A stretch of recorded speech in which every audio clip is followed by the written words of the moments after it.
साथीहरू आज चाहिँ लसुन खन्दैछौँ म एक्लै। अलिकति बाँकी छ, गर्मी भयो लास्टै खलखल भयो।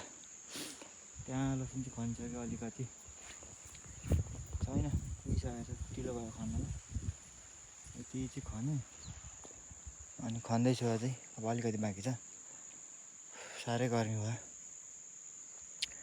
किवी फलेर यहाँ रममा छ, चाहियो भने किवी चाहियो भने भन्नु होला।